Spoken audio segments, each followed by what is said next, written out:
mesa? Yan. Nag-survey kami ng 100 bata and the top 6 answers are on the board. Kung magiging ahas ka, ano ang gagawin mo? Go! Kyrie. Kakain ako ng mga ibang animal. Kakainin mo ang ibang animals. Kagaya ng mga rats, di ba? Yung kinakahilig kainin. O yung iba, chicken. Chicken pa. Nandyan ba? Ang sabi ni Kyrie, kakain ng ibang animals.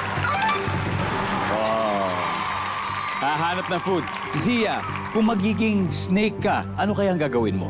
Gagapang ako kung saan-saan. Gagapang kung saan-saan. Di ba? Go crawl. Nandyan ba yung survey? Top answer. Pass or play? Play or pass? Play. Play? Okay, let's play round 1. Daily, takot ka ba sa ahas? No. Imagine, if you become a snake, what will you do? What ka? Imagine. What will you do if you become a snake? Oh, it's okay. We'll think of an answer. We'll be back. Bibo, if you become a snake, Bibo, kung maging ahas ka, anong gagawin mo? Kumakagat sa tao.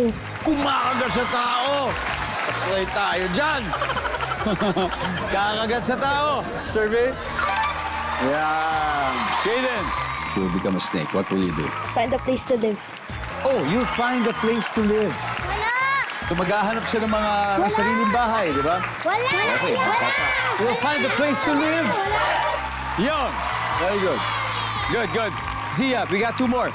Kung magiging ahas ka, if you become a snake, what will you do? Okay lang. O, 2 errors na, little kisses. Pwede na kayo mag-usap-usap. Daily, let's give it a try. Siguro, if you become a snake, anong gagawin mo? Wala na? Bigay na muna natin, little kisses. Ang gusto niyo mag-steal. Fibo, kung magiging ahas ka, anong gagawin mo? Kukunin ng mga tao. Kukunin mo mga tao. Parang si Zuma. Gabi, if you become a snake, what will you do, Gabi? What do you think? Eat a human? Tao din. Kakainin. Buong tao. Bryson, if you become a snake, anong gagawin mo? Kagatin ang baboy. Kakagatin naman yung baboy. Kyrie, pag magiging ahas ka, if you become a snake, what will you do? Yung sagot na lang po ni Vivo po. Kakainin yung tao ng buhay. Yun na rin sa'yo. O ang sabi ng team nila, kakainin ng tao ng buong buo. Parang anaconda siguro to. Yun yung naiisip nila. Nandiyan ba yung survey?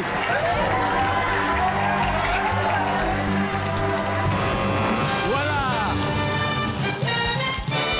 So dahil dyan, Little Hugs po ang nakakuha ng round 1. They have 81 points. But Little Kisses, we got 3 more rounds. And since we have 2 more on the board, sino sa studio audience natin ang gustong sumagot nito?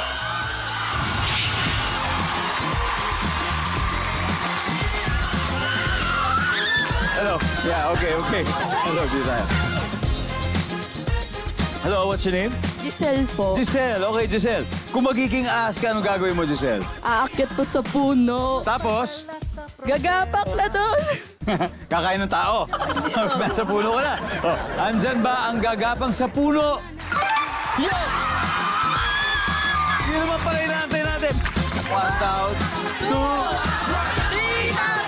4,000! 5,000! Thank you po! Thank you. Congratulations. May isa pa, kids. Tignan natin number 6. Ano ba yung number 6? Matutulog. Wala, matutulog.